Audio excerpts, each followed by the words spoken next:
Sa lahat ng mga aspiring content creators or yung mga nagsisimula pa lang sa paggawa ng content, tuloy nyo yung ginagawa ninyo and make sure na masaya kayo sa ginagawa ninyo. Huwag nyo muna isipin yung pera, huwag nyo muna isipin yung sahod.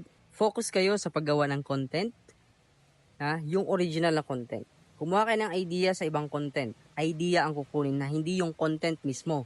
Kasi pag na-report kayo, nako, iyak talaga yung resulta. Ako po, bago ako na-monetize, ay 3 years muna ako sa paggawa ng content.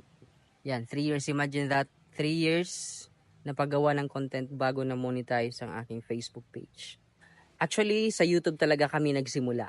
Kami kasi meron akong mga kasama, Viners kami dati. Tapos, hindi nag-click, hindi naman kami na-monetize sa aming YouTube channel. Kaya, ako na lang mag-isa yung naiwan. Tapos, lumipat na rin ako sa Facebook. So, ganun po.